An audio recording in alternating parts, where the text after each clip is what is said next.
Dalam nama Bapa dan Putra dan Roh Kudus. Amin. Allah Bapa kami, sabdamu adalah pelita, penuntun langkah kami, dan obor penyuluh jalan kami. Kami ingin membaca dan merenungkan sabdamu. Bersabdalah ya Tuhan, hamba-Mu mendengarkan. Penuhilah hati kami dengan sabdamu. Sabdamu adalah kebenaran. Bersihkanlah pikiran kami dari keinginan yang menyesatkan. Bukalah diri kami agar dapat mendengarkan sabdamu. Amin.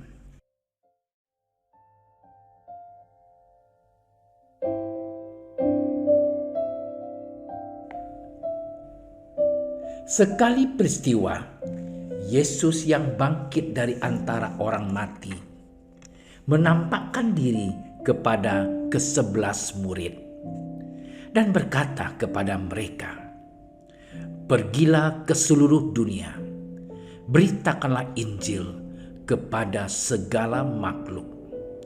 Siapa yang percaya dan dibaptis akan diselamatkan.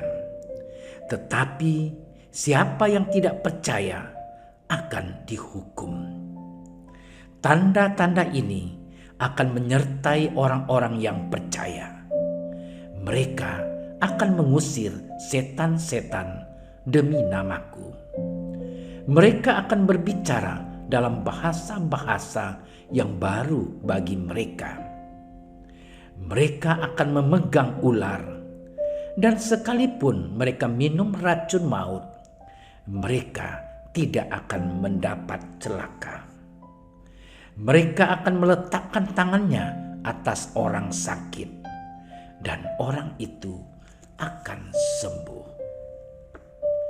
Demikianlah Injil Tuhan.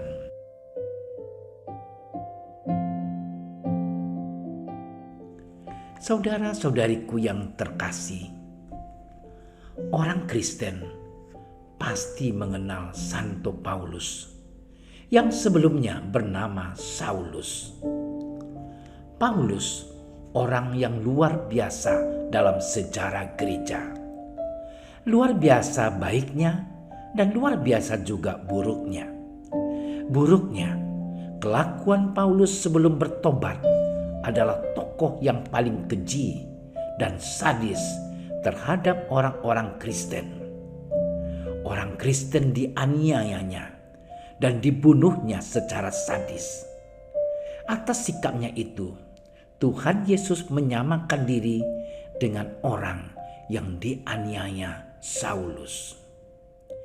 Sisi baiknya, setelah bertobat dan berganti nama menjadi Paulus, orang ini menjadi tokoh yang hebat dan luar biasa. Paulus menjadi pengajar dan pejuang iman yang hebat. Begitu banyak surat yang ditulisnya, baik kepada jemaat-jemaat dan tokoh-tokoh tertentu. Saudara-saudariku yang terkasih, Santo Paulus yang hari ini dirayakan pertobatannya memberikan kesaksian. "Aku orang Yahudi, lahir di Tarsus di tanah Kilikia. Aku dididik dengan kuat dalam hukum nenek moyang di bawah pimpinan Gamaliel. Aku telah menganiaya pengikut-pengikut jalan Tuhan sampai mereka mati. Laki-laki dan perempuan kutangkap dan kuserahkan ke dalam penjara. Aku giat bekerja bagi Allah. Saulus memang bukan orang sembarangan, bukan orang pinggiran. Saulus mempunyai pangkat, jabatan, dan kepandaian dalam bidang hukum Yahudi. Saulus mempunyai pendirian yang kuat. Namun semua kehebatan itu berubah ketika Saulus berjumpa dengan Yesus. Saulus, sosok yang perkasa itu, dibuatnya tunduk, tak berdaya, hilang kekuatannya. Wibawanya pun habis di hadapan Yesus. Saulus mengaku kalah dan pasrah. Saulus jujur mengakui dirinya di hadapan Yesus. Perjumpaannya dengan Yesus mengubah kehidupan Saulus. "Tuhan, apakah yang harus kuperbuat?" katanya. "Bangkitlah dan pergilah ke Damsyik. Di sana akan diberitahukan kepadamu yang kutugaskan kepadamu," jawab Yesus. Saulus pun pergi ke Damsyik dan berjumpa dengan Yesus. Perjumpaan yang luar biasa. Saulus menerima rahmat luhur dan mulia. Diperbolehkan mendengarkan kehendak Allah sendiri. Saulus sekarang tidak hanya mengenal Allah berdasarkan hukum Taurat, tetapi berjumpa langsung dengan Yesus yang diharap-harapkan dan diwartakan dalam hukum Taurat. Saulus malahan mendengar suara dan kehendaknya sendiri. Kata Yesus kepada Saulus, "Mulai sekarang engkau harus menjadi saksiku terhadap semua orang tentang apa yang kau lihat dan yang kau dengar. Janganlah engkau ragu-ragu. Bangunlah, berilah dirimu dibaptis, dan dosa-dosamu disucikan, sambil berseru kepada nama Tuhan." Saulus pun bertobat, memberi diri dibaptis, dan mengganti namanya dengan Paulus. Semenjak itu, Paulus menjadi saksi kebenaran, pewarta sabda bagi bangsa-bangsa bukan Yahudi. Paulus menjadi rasul bagi bangsa-bangsa. Berkat pelayanan Paulus, kabar keselamatan semakin cepat tersebar kemana-mana. Saudara-saudariku yang terkasih, bertobatnya Paulus adalah perjumpaan dengan sang pemilik kehidupan. Perjumpaan yang diawali dengan sapaan itu mengubah kehidupannya. Kita bersyukur atas warta keselamatan yang disampaikan oleh Paulus. Karya keselamatan bisa kita nikmati. Semuanya ini berkat pewartaan pemberitaan dari Paulus.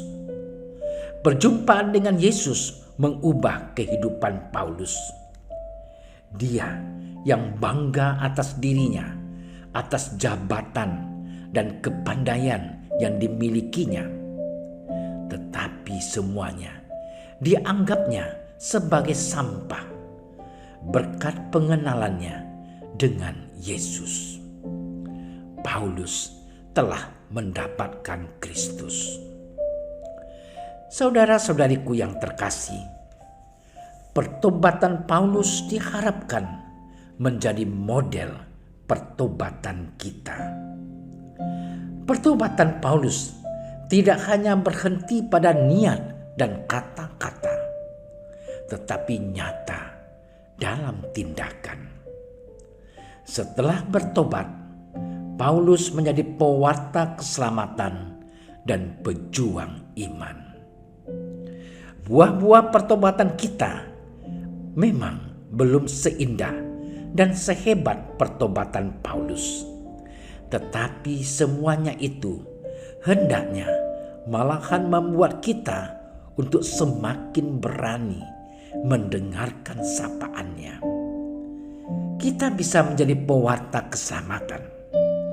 Kita bisa menjadi pejuang iman dalam cara hidup kita masing-masing. Saudaraku yang terkasih, sapaan Yesuslah yang mengubah Paulus. Demikian juga kita. Sapaan Yesus melalui sabdanya hendaknya mengubah jalan hidup dan pertobatan kita. Kita senantiasa membaharui hidup dengan semangat pertobatan.